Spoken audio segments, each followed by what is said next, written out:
ప్రపంచమంతా నిద్రపోతున్న సమయంలో కాశీ మెలుకొనుంటుంది. ఎక్కడ చావు కూడా పండగలా జరుగుతుందో అక్కడే వీళ్ల సామ్రాజ్యం మొదలవుతుంది. మన ఊహకు అందని ప్రపంచం, మనం అసహించుకునేది, భయపడేది వీళ్లకు దైవంతో సమానం. వాళ్ళని చూస్తే భయం వేస్తుంది, కాని వాళ్ళ కళ్ళలో చూస్తే వైరాగ్యం కనిపిస్తుంది. వీరే ఆఘోరలు.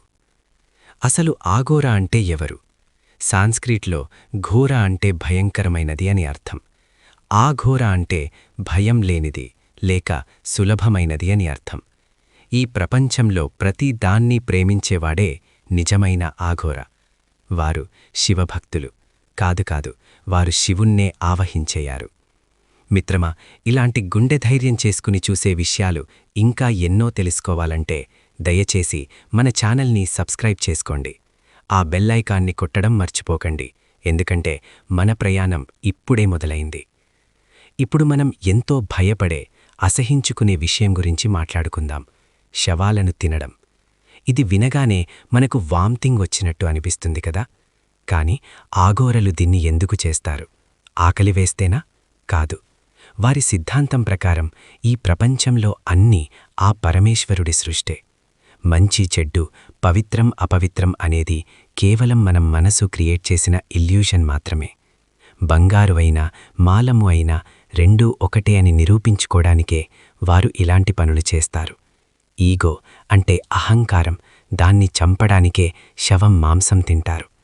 వారికి శవం అంటే ఓ శవం కాదు, అది కూడా శివస్వరూపమే. వారు భస్మం అంటే ఆశ ఎందుకు పూసుకుంటారు? ఈ శరీరం శాశ్వతం కాదు, ఈరోజు కాకపోతే రేపు బూడిద కావాల్సింది అని గుర్తు చేసుకోవడానికి. మనం క్లోత్స్, మేకప్, లగ్జరీ అని పరిగెడుతున్నాం, కానీ చివరికి మనం మిగిలేది ఆ బూడిద రూపంలోనే. ఆఘోరలు శ్మశానాన్ని స్వర్గంగా భావిస్తారు, ఎందుకంటే అక్కడే జీవితం యొక్క నిజమైన సత్యం తెలుస్తుంది. వాళ్ళని చూస్తే మనం పిచ్చివాళ్లు అనుకుంటాం, కానీ ఒక్కసారి ఆలోచించండి. డబ్బు, హోదా, అందమని భ్రమలో బ్రతికే మనం పిచ్చివాళ్లా? లేక అన్నీ వదిలేసి చావుని కూడా ప్రేమించి ఆనందంగా ఉండే వారు పిచ్చివాళ్లా? ఈ క్వశ్చన్కి ఆన్సర్ మీ మనసులోనే ఉంది. వీడియో నచ్చితే లైక్ చేయండి. మీ అభిప్రాయాన్ని కమెంట్లో ఓం నమః శివాయ అని రాయండి. మరో అద్భుతమైన వీడియోతో మళ్ళీ కలుద్దాం. జై హింద్.